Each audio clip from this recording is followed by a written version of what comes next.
Hai. Selamat datang kembali di channel Min Donghua. Kali ini kita akan melanjutkan cerita Donghua, Battle Troop di Heaven. Nggak pakai lama lagi, langsung aja kita ke ceritanya. Check it out. Tepat ketika suara itu keluar, mata Xiaoyan segera mengikuti sumber suara itu. Dan apa yang dia lihat seperti yang dia duga sebelumnya, bahwa Yuyan pasti akan muncul. Karena Yuyan tidak muncul saat ini, maka jadi spekulasi Xiaoyan sebelumnya tidak dapat diinformasikan. Tapi karena Xiaoyan melihat Yuyan muncul, maka semua masalah yang sedang terjadi akan terselesaikan.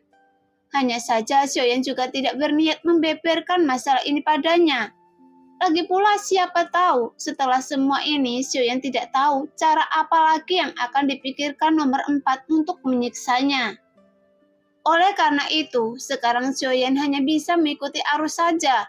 Asalkan tidak dipaksa, Xiaoyan tidak akan mempermasalahkannya. Pikir Xiaoyan dalam benaknya. Bagaimanapun wanita di depannya hanya ingin berkultivasi ganda dengannya. Jadi tidak masalah untuk mendengarkan apa yang dia katakan.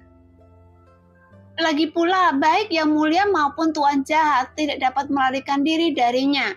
Bagaimanapun Xiaoyan sudah lama terjebak dalam rawa ini. Jadi dalam menghadapi avatar dari nomor 4 yang saat ini sedang mendekat, Xiaoyan juga tahu bahwa dia memiliki tujuan yang sangat langsung. Setelah Yuyan berkata dengan nada tajam beberapa saat yang lalu, dia segera menatap Xiaoyan dengan mata indahnya.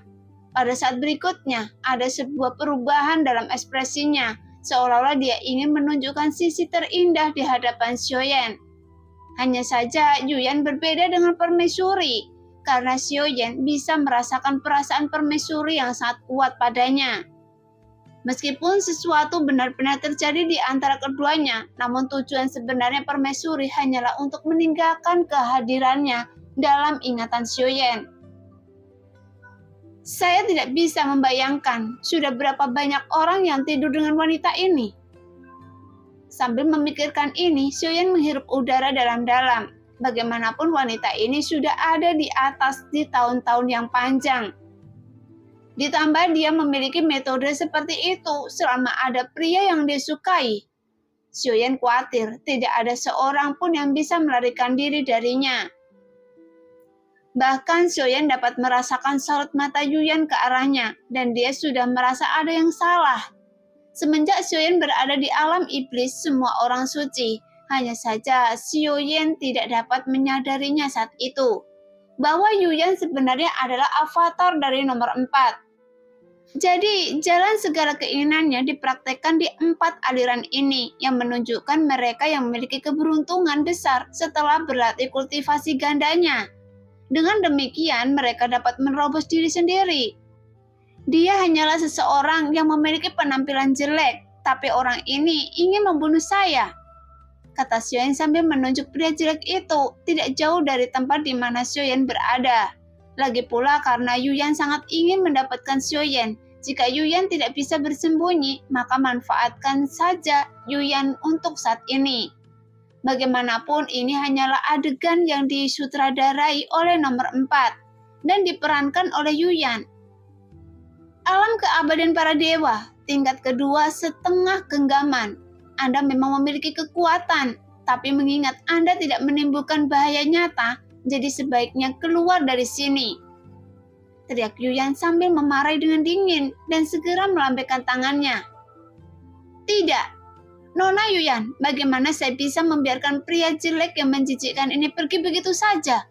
Jika Anda tidak ingin membunuh, saya akan membiarkan avatar saya menghancurkan diri untuk melenyapkan sepenuhnya.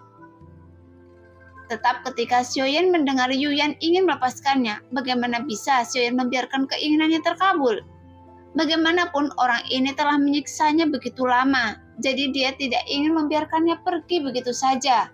Karena tidak peduli apa, pria jelek ini ingin berakting untuk mempermalukannya. Maka Xiaoyan harus membuat nomor 4 harus membayar harganya. Setelah Xiaoyan selesai berbicara, seketika tubuhnya langsung bergerak dan melangkah maju dengan telapak kakinya. Dan dia langsung bergegas ke arah pria jelek itu dengan tegas.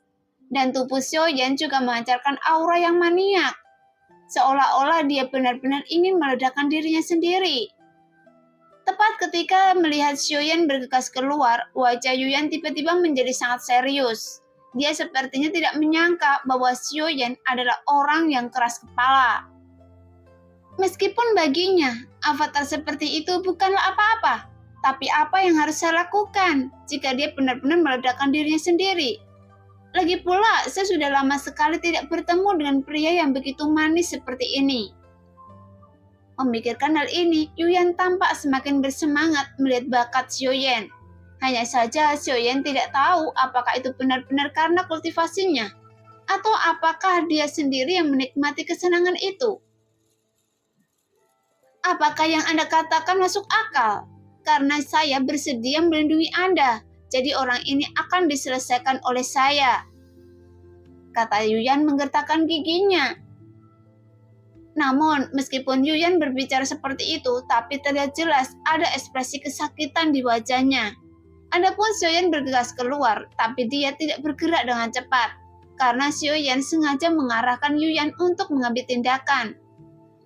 Bagaimanapun Xiaoyan tahu bahwa Yuyan pasti akan mengambil tindakan. Lagi pula, cara Yuyan memandang Xiaoyan seperti sebuah harta karun langka, jadi dia pasti tidak akan membiarkan Xiaoyan mati di sini.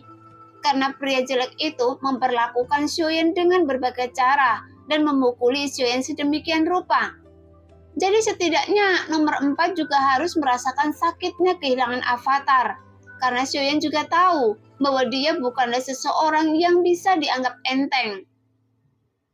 Pada saat ini, Yuyan dengan cepat bergegas ke depan Xiaoyan dan dia juga tiba-tiba memancarkan aura yang sangat kuat dan langsung mengaum ke arah pria jelek itu dengan ganas. Nona Yuyan, orang ini juga memiliki bola mata biru dan saya sangat menyukainya. Jadi bisakah Anda mengambilnya untuk saya? Saat ini, sudut mulut Xiaoyan perlahan terangkat. Namun saat dia berbicara ada sedikit rasa kasihan dan memohon dalam kata-katanya. Seolah-olah dia ingin menjadi anak laki-laki yang lembut. Bagaimanapun saat dia berada di dunia nyata Xuanyin, Xiaoyan pernah dimanfaatkan oleh permaisuri. Jadi Xiaoyan juga memiliki pengalaman dengan wanita seperti itu. Tepat ketika Yuyan mendengar ini, tiba-tiba sudut mulutnya bergerak-gerak. Jadi saat mendengarkan nada bicara Xiaoyan, ada juga pandangan ketekunan di matanya. Saya lebih suka memberikannya padanya dulu. Setelah saya berhasil menangkapnya dan berkultivasi ganda dengan saya bisa mendapatkan kembali lagi, pikir Yuyan dalam hatinya. Jelas pada saat ini, Yuyan hanya ingin menyenangkan Xiaoyan. Tapi apa yang tidak dia duga adalah Xiaoyan sebenarnya akan mengatakan permintaan seperti itu. Dan dengan nada seperti itu, jadi pada saat ini, dia ingin menjatuhkan Xiaoyan di tempat tidur. Jadi Yuyan akan memenuhi permintaan Xiaoyan apapun yang terjadi. Tidak masalah, itu hanyalah sepotong kue. Setelah Yuyan selesai menjawab Xiaoyan, tiba-tiba Xiaoyan melihat Yuyan tiba-tiba bertarung dengan pria jelek itu dengan ganas. Bahkan sepertinya dalam pertarungan keduanya terlihat sangat nyata, dan itu sepertinya bukan rekayasa.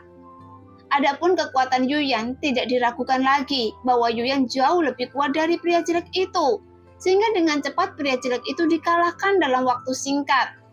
Jadi karena Xiaoyan membuat permintaan, Yuyan juga langsung mengambil bola mata berwarna biru dari tangan pria jelek itu.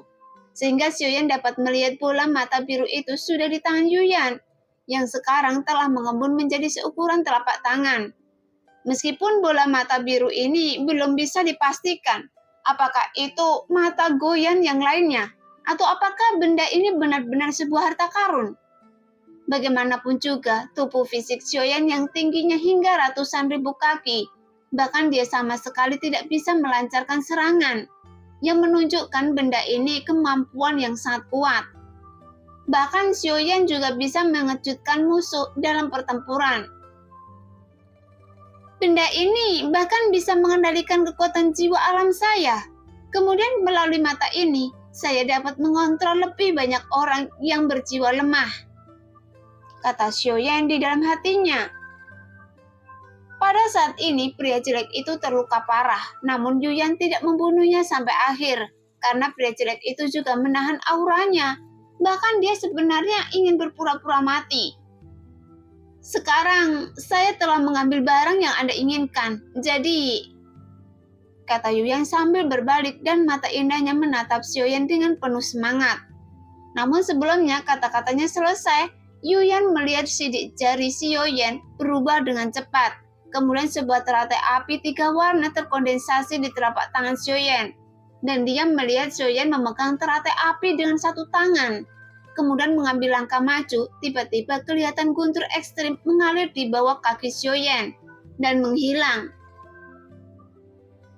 Tepat ketika sosok Xiaoyan muncul lagi, dia sudah berada di hadapan pria jelek yang tergeletak di tanah.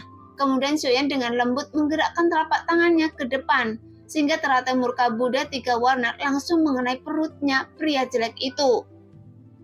Segera Xiaoyan mundur sedikit ke belakang, tapi dia juga meminta Yuyan untuk mundur. Keluar! Segera sebuah suara yang memekakkan telinga menderu di kehampaan. Bahkan sebelum Yuyan sempat bereaksi untuk melihat apa yang dilakukan Xiaoyan, tiba-tiba saat teratai api murka Buddha 3 warna langsung meledak. Kemudian nyala api yang tak berujung membentuk teratai api yang sangat besar, seolah-olah itu dapat menghancurkan dan menelan segala sesuatu yang berada dalam jangkauannya. Nona Yuyan, bagaimana saya bisa membiarkan tubuh pria yang jelek, yang kelihatannya menjijikkan ini tetap utuh?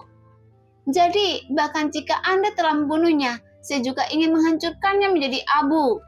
Jika tidak, saya tidak akan mampu mengatasi rintangan di hati saya ini. Kata Xiaoyan yang terlihat sedang patah hati, seolah-olah dia telah dianiaya secara besar-besaran saat melihat pria jelek yang ditelan teratai api. Yuyan merasakan sakit di wajahnya, namun sebelumnya Yuyan menjawab pertanyaan itu, Xiaoyan telah bergegas masuk lagi sambil membawa 8 penguasa berat misterius yang sunyi. Saya akan pergi dan melihat apakah orang sudah mati. Nah, demikianlah cerita hari ini. Terima kasih yang sudah menonton video Min Earth sampai selesai. Sampai jumpa di video selanjutnya. Bye-bye.